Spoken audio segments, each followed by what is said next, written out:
Today we continue to listen Karuṇā Bhāvanā.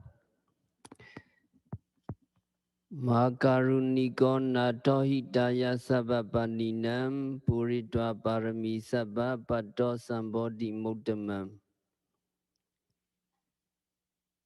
The Lord Buddha, who is possessed of great compassion, fulfilled all the perfections for the benefits of all beings and reached the highest state as the fully enlightened one. By this utterance of truth, may there always be happiness for you. May there be always happiness for you.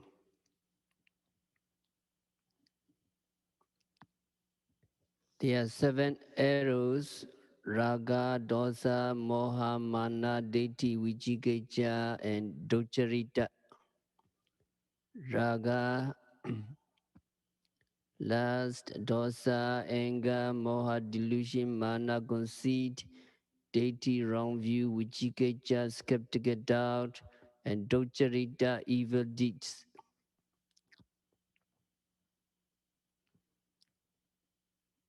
When Buddha surveyed the world, he observed and found the ordinary worldlings are suffering in misery for being struck with these arrows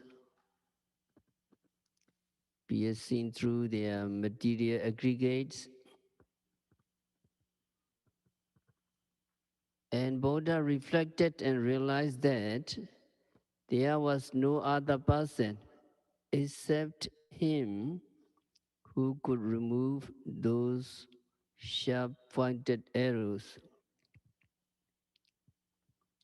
So the compassionate Buddha went on preaching the Dhamma.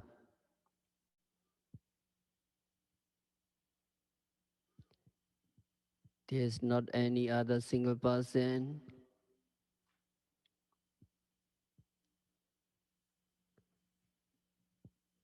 capable of removing the sharp-pointed arrows except me, except the Buddha.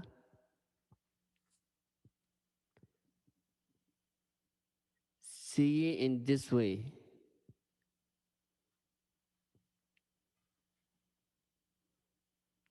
Great compassion has arisen in the hearts of the Buddhas. It has been stated in the Patisambhida Megapali.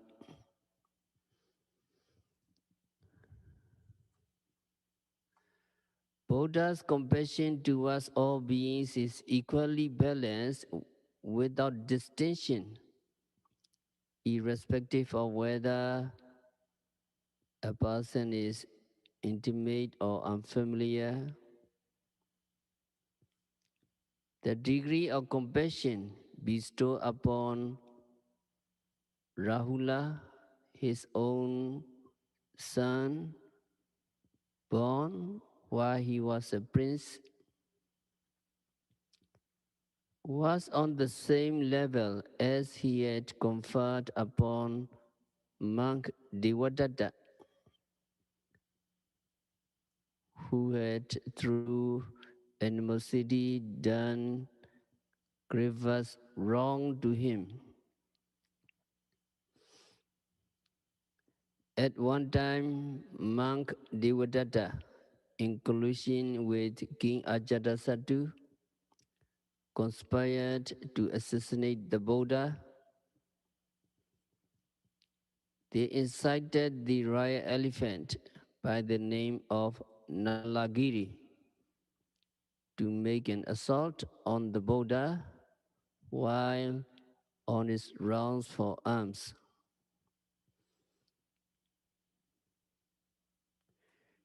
This Nalagiri elephant has a ferocious tendency and trample to death all person whom it met on its way. As instructed by monk Devadatta, the Mahouts fed this great Nalagiri elephant with liquor profusely and released the big animal along the road where Buddha was to seek alms.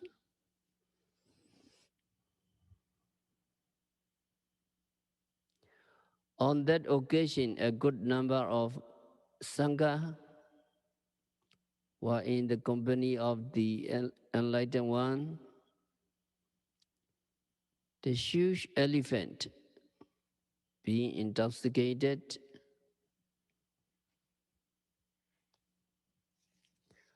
rushed forward to attack the Buddha.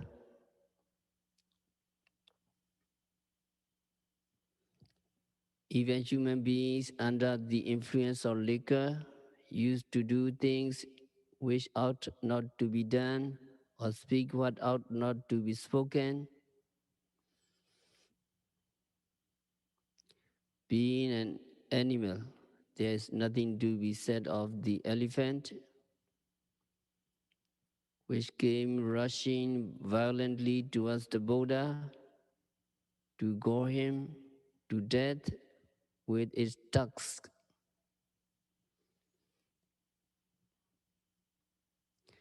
Seeing this terrible state of affairs, the members of the Sangha, other monks in great anxiety, requested the Buddha to retreat and avoid the elephant. However, the Lord Buddha preached to his disciple as follows. Akichata bhikkhave ma bhayeta. Come, O my disciple monks, do not shun, do not avoid, do not fear. O monks, no other person will have the opportunity to plot and strive to cause the death of the Buddha. It is usual for the Buddhas to enter into Prinivana without being subjected to harmful death by anyone through conspiracy.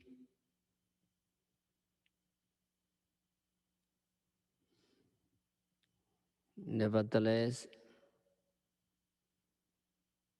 the disciple of the Sangha pleaded 3 times repeatedly.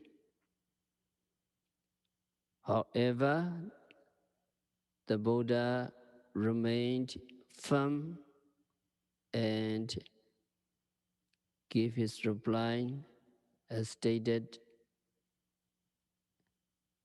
in this way 3 times in succession.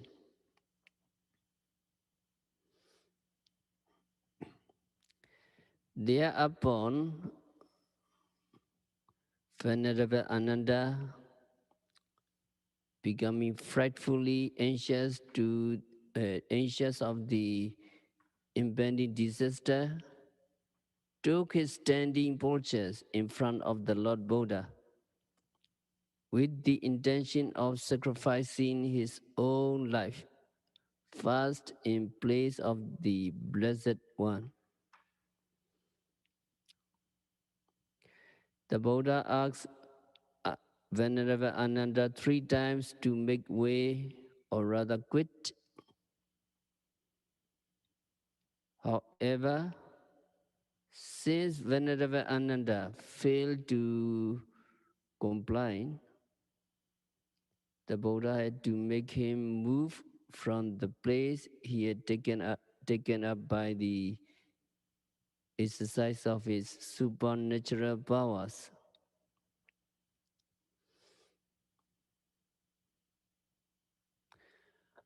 After having removed the Venerable Ananda, Buddha radiated his metta loving kindness towards Nalagiri elephant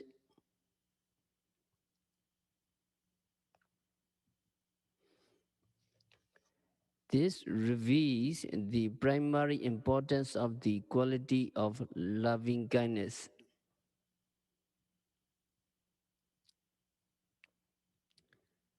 Feeling of pity that has arisen can also be regarded as developing a supplement, just as radiating with Karuṇā, great compassion.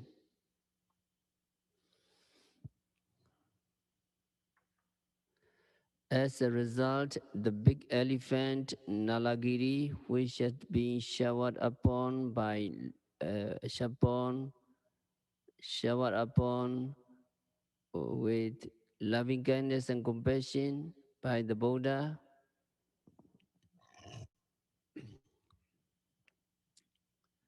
suddenly turned sober.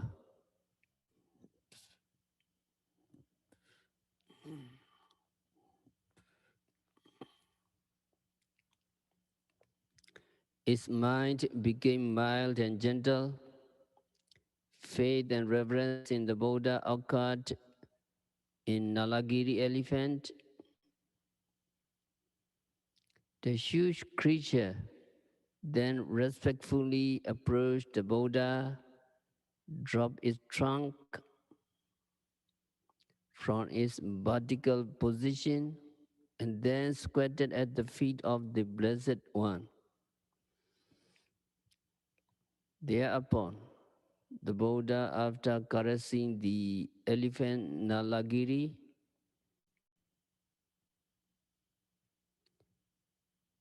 the elephant on the forehead with his right hand, admonished it in this way: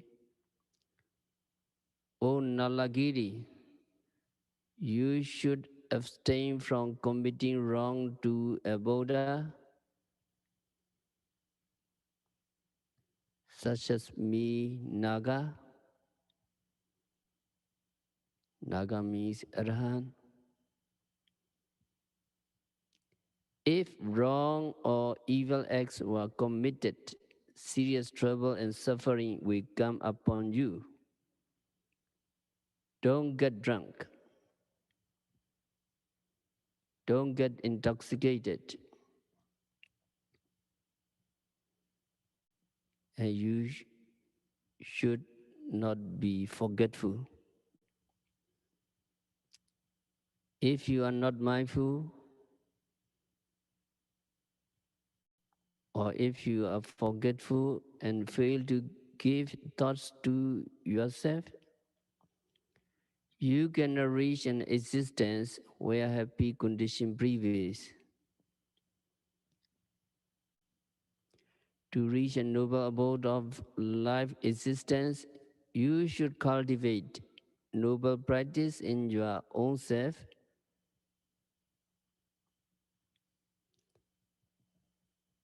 and you should think on your own in a virtuous way.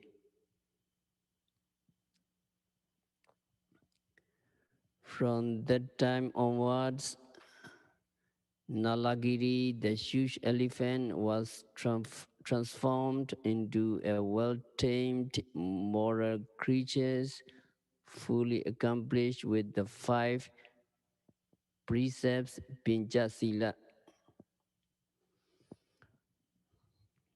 In the past, he used to trample down people to death. After that, he abstained from killing others. He did not get drunk. There is a manner in which the Lord Buddha had given his admonishment to the big unruly elephant, which has once attempted to make a fatal attack on him. By radiating a benevolent spirit of loving kindness and great compassion, with an equally balanced degree of love, pity, and compassion, as he had bestowed upon his own son Rahula.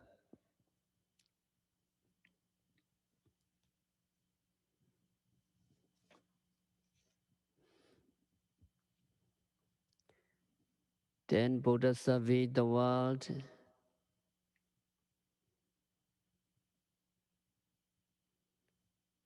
and he saw beings are covered and caught in the net. Tanajalina uttato lokasani vaso tanasotina voshati.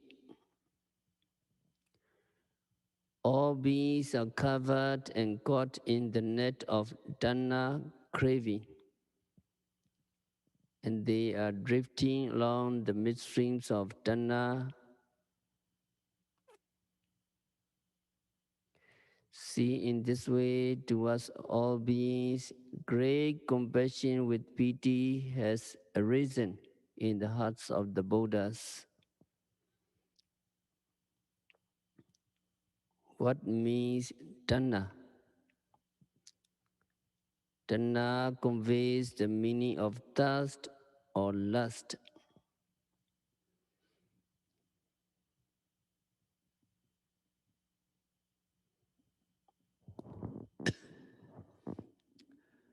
Being desirous of seeing and enjoying the pleasure of sight and becoming pleasurable with attachment without contented to all that have been seen and enjoyed is merely thirst for a beautiful sight. No matter what he may have seen, good and pleasant sights of an unlimited scope, his thirst for it remains unquenched and discontented. In the same way, getting unsatisfied with what is heard in respect of good and pleasant sound as desired is a thirsty tanha.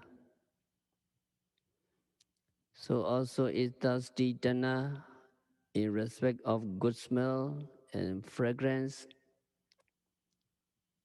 good taste with great appetite, of good touch or contact,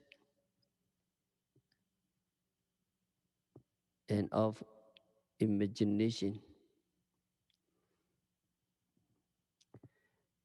Tanha, in fact, occurs unceasingly in everything what is seen, heard, smelled, tasted, and so on. Tanha craving is arising all the time, everywhere. The moment he gets up from sleep, what is desirable is invariably thoughts of or imagined. One has found pleasure in his own self. He also finds pleasure in others as well as in all properties or goods or commodity for his own consumption. Because of this pleasurable attachment with the task of Tanha, he has continuous rebirth, one existence after another.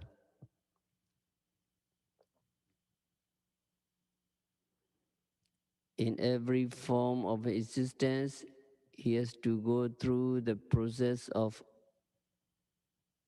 old age or decay, disease, and death.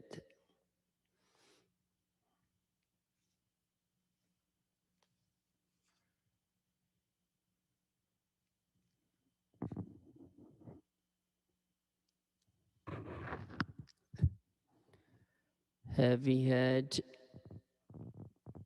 to seek what is needed or desirable, suffering and misery take place. And then for having his bounden duty to manage and look after all that have been obtained, or have come into his possession, he is to undergo misery, or rather becomes miserable.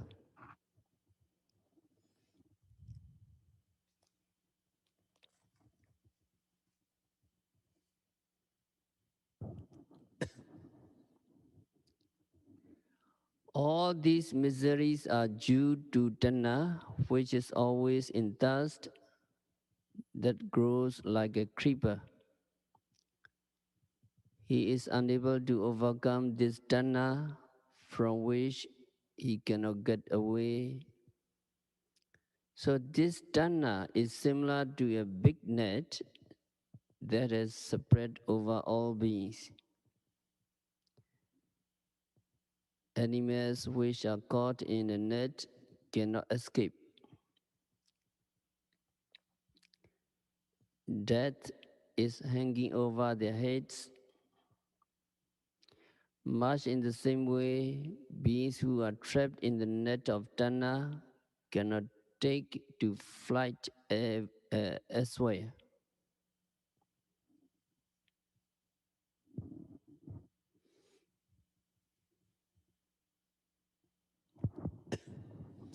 In every existence, suffering takes place because everyone gets aging, sickness, and meets with death. Having perceived and observed such miserable condition in which beings are wallowing, it has moved the Buddha to pity and brought forth great compassion in him. So in the Dhammavada, Buddha said, Anta Buddha ayan loko tanukita vipassati. Sakuno jala mudawa apo sakaya gicchati.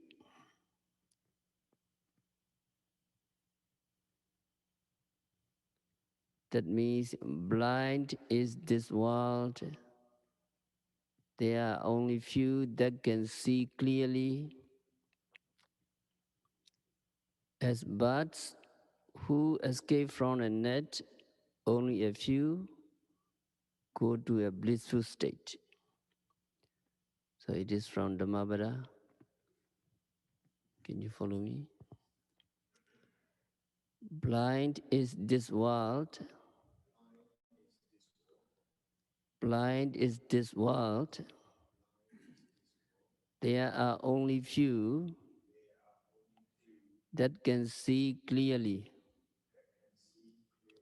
There are only few that can see clearly.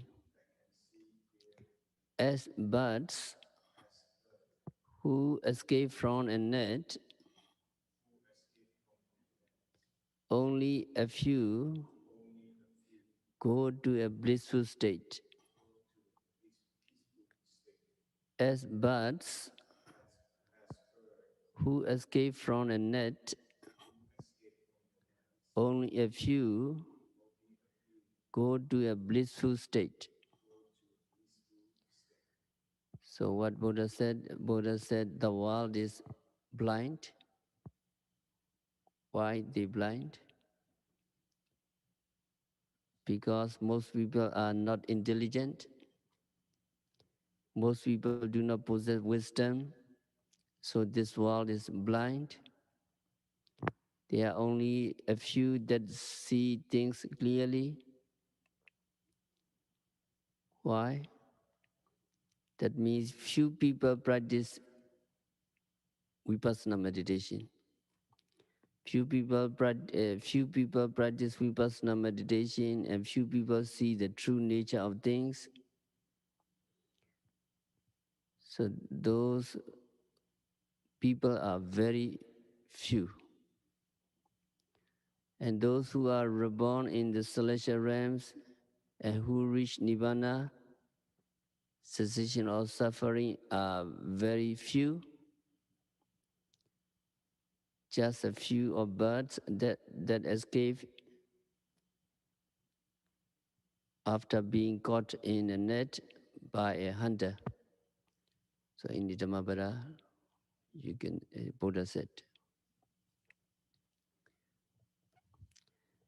And moreover, a person who is drifting in the midstreams will be carried by the current of water. It is likely that he will be soon drowned. In like manner, beings are compelled to oblige and follow as caused by tanha. So they are landing in the four woeful states for having done immoral acts. Sometimes for having done good deeds or good karma, they reach the worlds of human beings and celestial beings. Even in these existences of human beings and celestial beings, they have to suffer the miseries of aging, sickness, and death.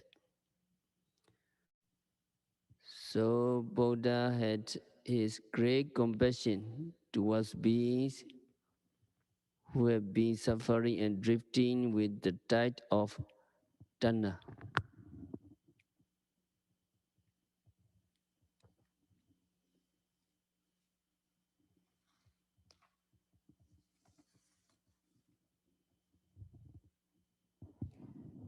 And then Buddha surveyed the world, and Buddha observed all beings are covered or spread over by and caught in the net of deity, the wrong belief. They are drifting in the current of wrong view. See, in this way, towards all beings, great compassion with pity has arisen in the hearts of the Buddhas.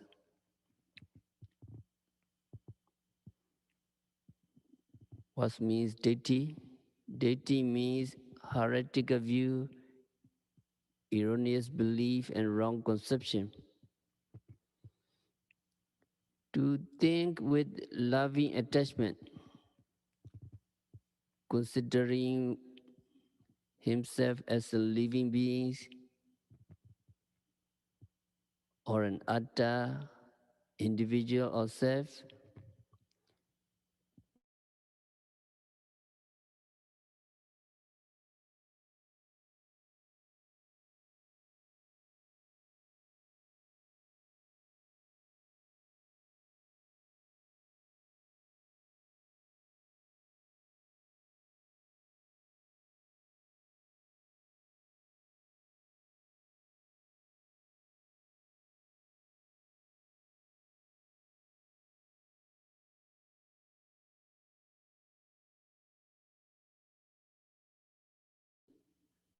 self-illusion. Sakaya means an aggregate of rupas and namas, mind and matter, which obviously exists in the so-called body. To think of these aggregates of rupa and namas, mind and matter, as a living beings or an atta, beings or I or self is nothing but deity, wrong view. It is known as self-illusion because of an erroneous conception or false belief in the aggregates of mind and matter.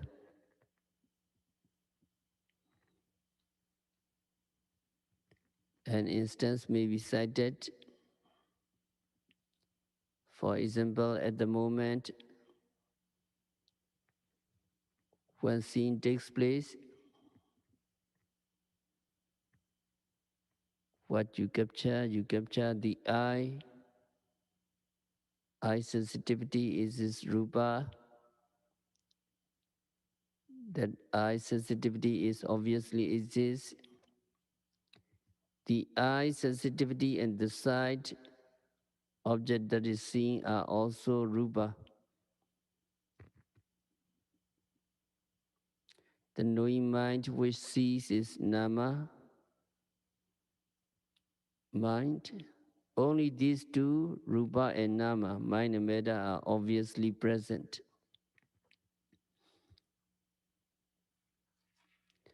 However, ordinary worldlings are under the impression that what is seen and known is self or I. I see a man, I see a woman. The sight, rupa, is his own body, which is seen by the eye, is also misconceived as I. If it is thought of as a reality, it is but Sakaya Ditti, self-illusion. In respect of what is obviously seen and known at the moment of hearing, smelling, etc., if it is imagined or thought of as I or self, it amounts to holding the view of Sakaya Ditti, self-illusion.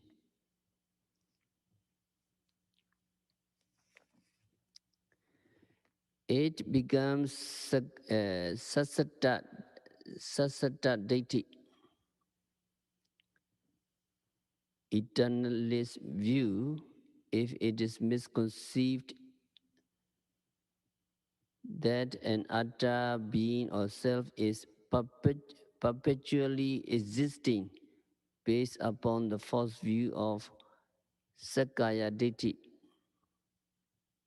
self-illusion, and also that after death it has moved to reside in another body. On the other hand, it is Ocheta Deity,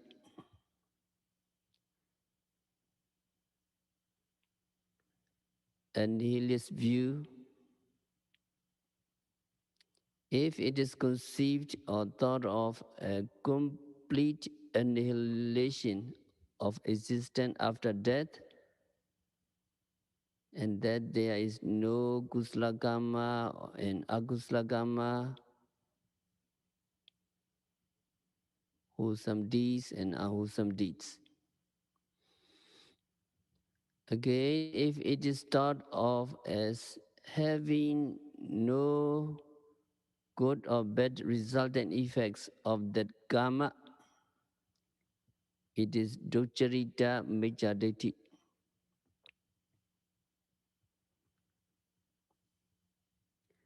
The person who holds a false view of Ocheta deity,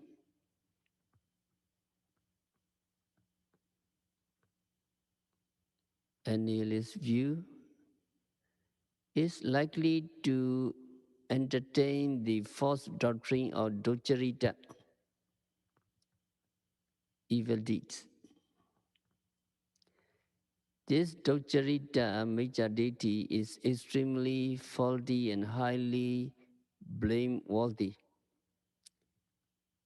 If this micchadeti, wrong views, is entertained, committing of vices and doing demeritorious acts will not be avoided.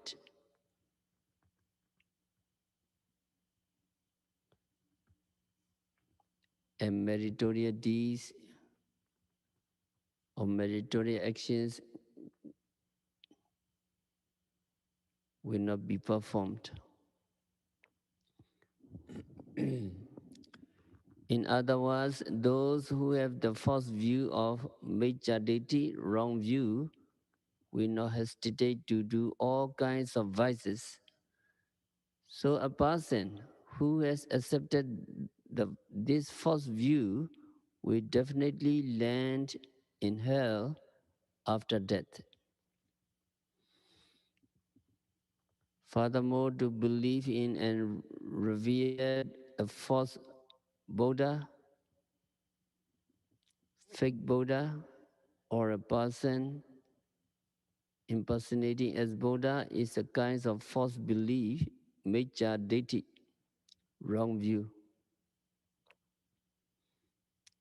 Believing in false practices as being genuine is also another type of miccha deity, wrong view. For example, to have a firm belief in the performance of rites involving the sacrifice of living beings, and by doing so, demerits would be eliminated, and that merits will also be gained, is a kind of miccha deity, wrong view, that is believing in false practices and seeing things wrongly without understanding what they truly are.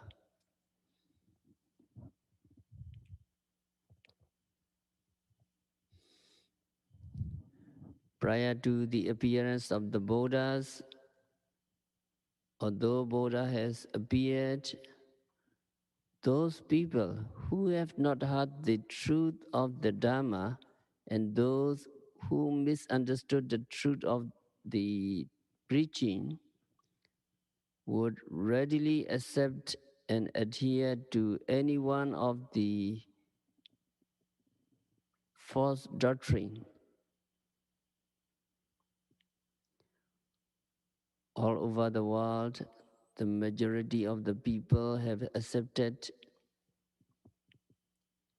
and believed such false doctrines.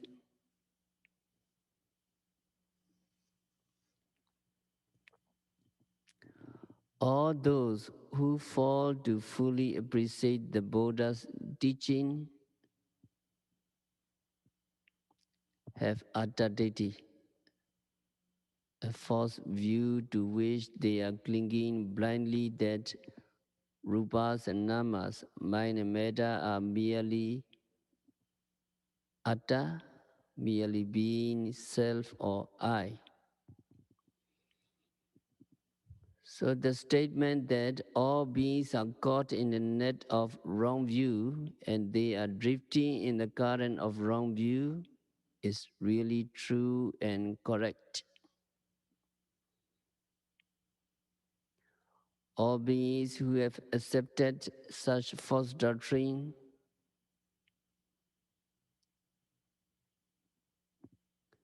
as annihilation, annihilation and docharita wrong view are likely to land in the four woeful states. However, in the case of those who adhere, who believe, who have the belief of sassata, eternalism, there is likelihood of their gaining wholesome karma, wholesome deeds, by lending help to others, fellow beings, and by getting rid of some demerits to a reasonable extent, in as much as they have a belief in the propriety of what ought to be done or not, expecting to gain benefits and happiness in the life hereafter. For such good actions or wholesome karma, there is still hope for them to reach good and noble existences after death.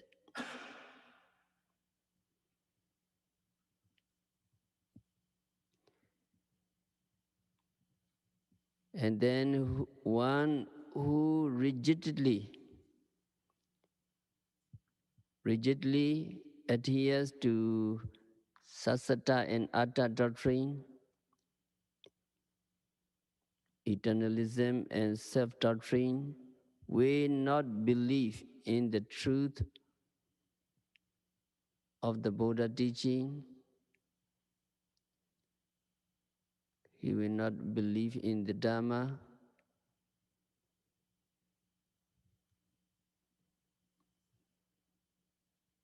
Which says there is no such thing as atta, but only a continuing process of rupa and nama, mind and body according to their phenomenal nature.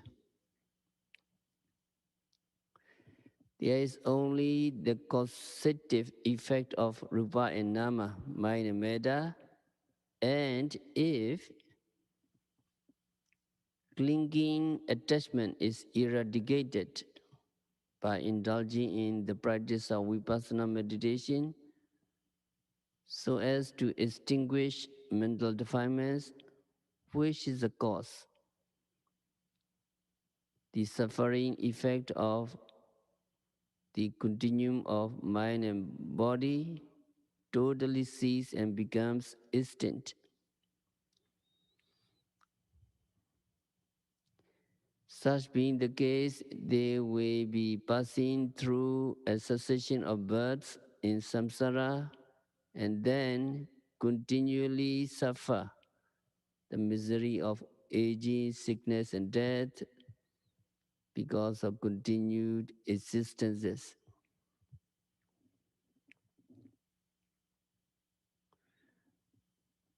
This resultant effect clearly reveals their failure to reach the zone of freedom from misery for having been caught and entangled in the net of wrong view. So for being drifted in the current of wrong view deity, they are suffering the misery of samsara without a break. The current of tanha, current of craving, is generally flowing into the realms of four woeful states.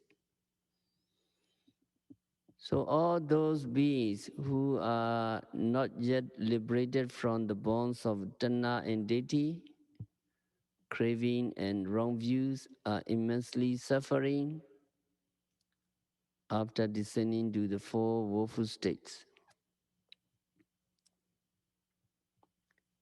Having clearly perceived this miserable condition of life, Buddha was moved to have compassion towards all living beings, emulating the example as shown by the Buddha or the yogis or the practitioner.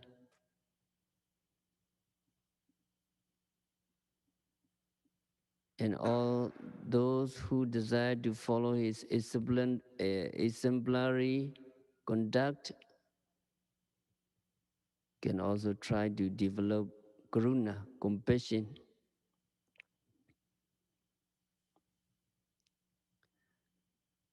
And then Buddha surveyed the world,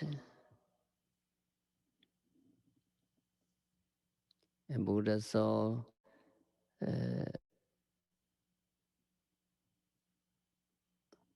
fire, 11 fire.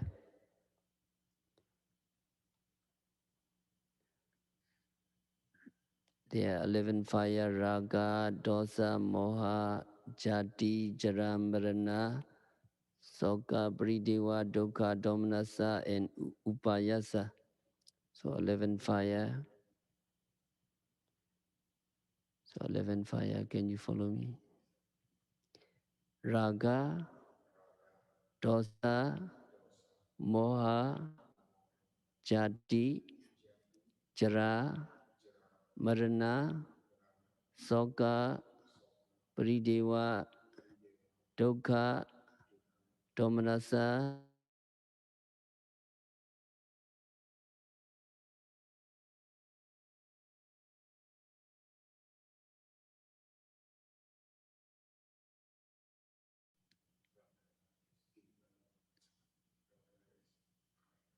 lust, lust. The fires of passion, raga. So raga, passion is burning them with fury, producing red flames, and dosa, anger, the fiery anger, and moha, delusion, mistaken views, and another fire is jati, the fires of fresh rebirth, and jara. Yes, jara is aging, the fires of decrepit aging, old age, marana, the fires of death, soka, sorrow, the fires of worry and sorrow, anxiety, and paridewa, lamentation, the fire of grief, wailing and lamentation, and dukkha, dukkha, physical distress, a miserable fire of physical distress, and domanassa, grief, the fire of mental distress and unhappiness, and upayasa, despair, the fires of extreme despair. So 11 fire are burning vehemently, producing blazing flames. So all beings are enveloped in such place. Buddha had great compassion to all these beings. So all beings are badly burned and consumed by these 11 agis, fires.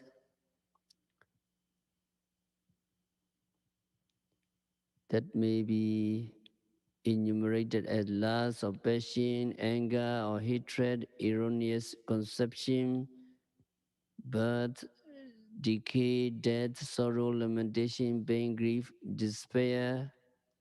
11. Among these, the fires of raga, passion, are those that are prone to pleasurable attachment. What is called tanha and lobha are also raga, passionate desires.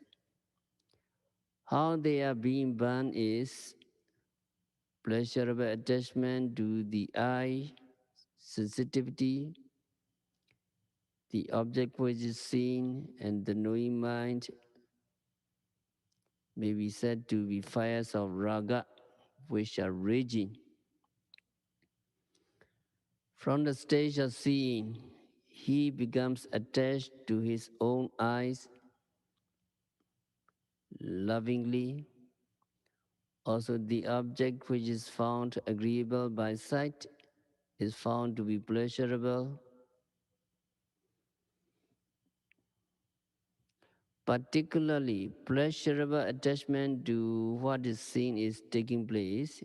It is not only the sight rupa, the beauty, that is seen and appreciated, but also the entire body of a woman or entire body of the man. So the sensation arises from sight or what is seen is found pleasurable, which in turn invokes desirable attachment to it. The feeling which occurs is nothing but the burning fires of raga, passion.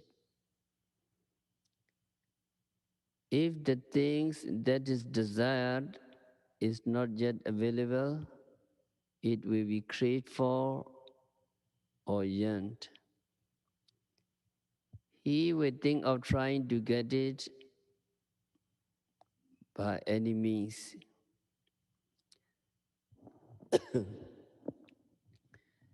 Sometimes burning desire may occur to the extent of having a reaction in losing one's own appetite to eat and of suffering from insomnia. He may also be planning to keep intact things which have been acquired.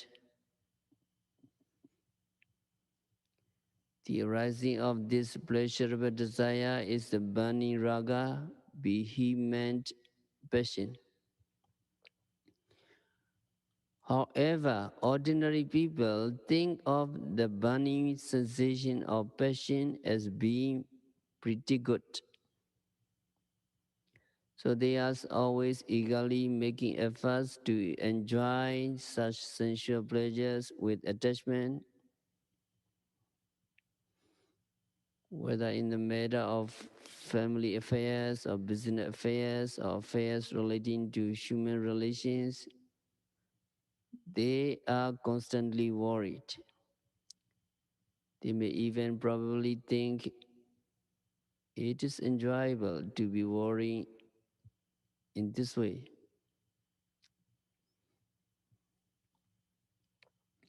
As a matter of fact, they are being consumed by the fires of passion.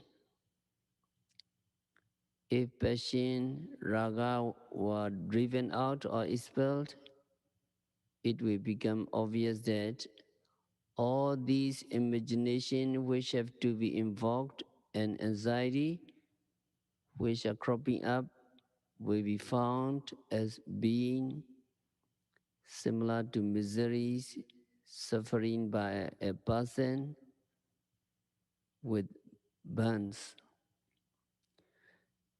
So Ragagina, the flaming red-hot passion, was perceived by the Buddha as being burning with a fury.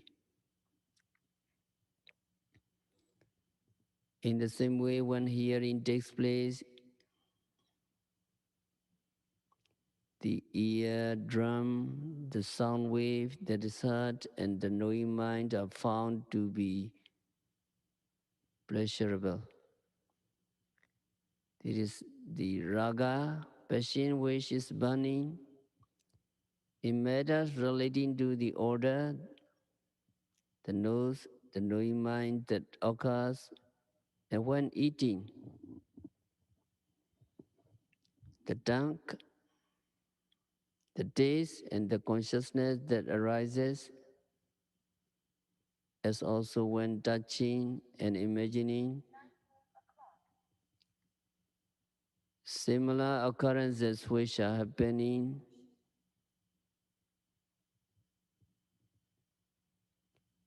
are subjected to burns.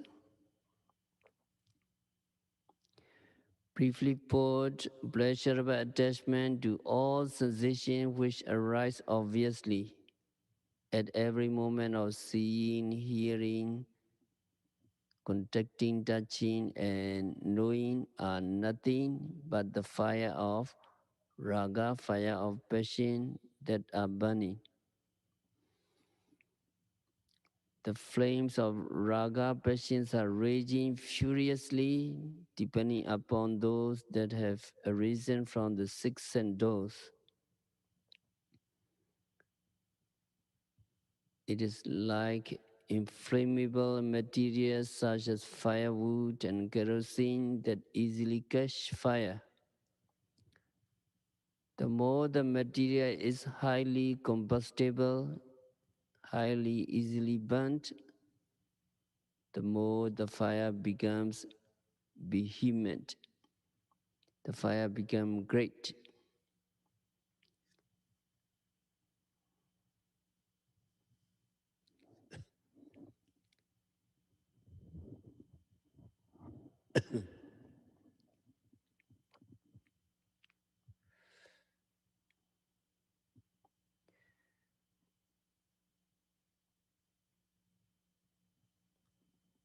In the same manner, the more the sense objects are found highly pleasurable, the more the fire of passion becomes furious. In the same way, the fires of anger are burning. It is more obvious when the mind becomes miserable with burning sensation as he gets angry. The man in anger, however, may feel pleased with the anger that has arisen in him. As regards moha delusion, it is difficult to understand.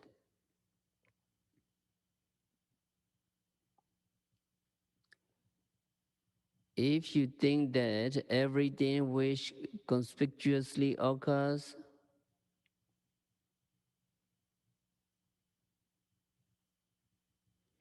starting from what is seen and heard is permanent, you think that they are permanent, they are everlasting, good and pleasurable, and you think that every such thing is atta or self, it is simply moha delusion. In short, what is wrongly conceived is moha, wrongly conceived. Erroneous understanding or misconception which cover the truth of the knowledge of impermanent suffering and non-self in respect of all phenomena occurrences that arise from the six sense doors is to be regarded as moha, delusion in flames.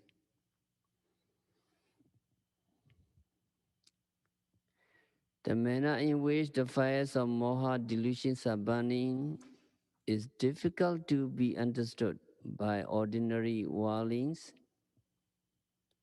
Only when the true characteristics of impermanent suffering and non-self are clearly known, the way of delusion is burning can be realized. So moha delusion includes not knowing what is true, being under delusion, does things which ought not to be done, and plans which ought not to be planned,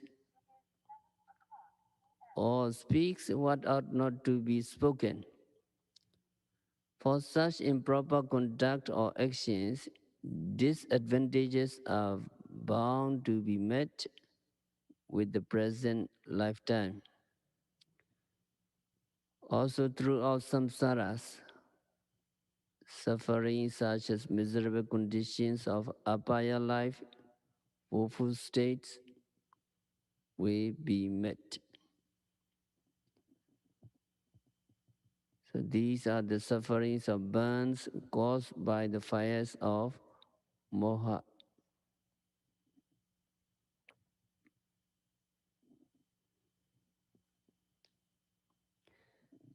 So three kinds of fires: raga, dosa, moha, passion, anger, and delusion. Just now stated are the fires of akusala, kilesa, defilements. Then comes the fires of jati, rebirth, etc., which are in fact the fires of samsaric miseries. There are 8 of these.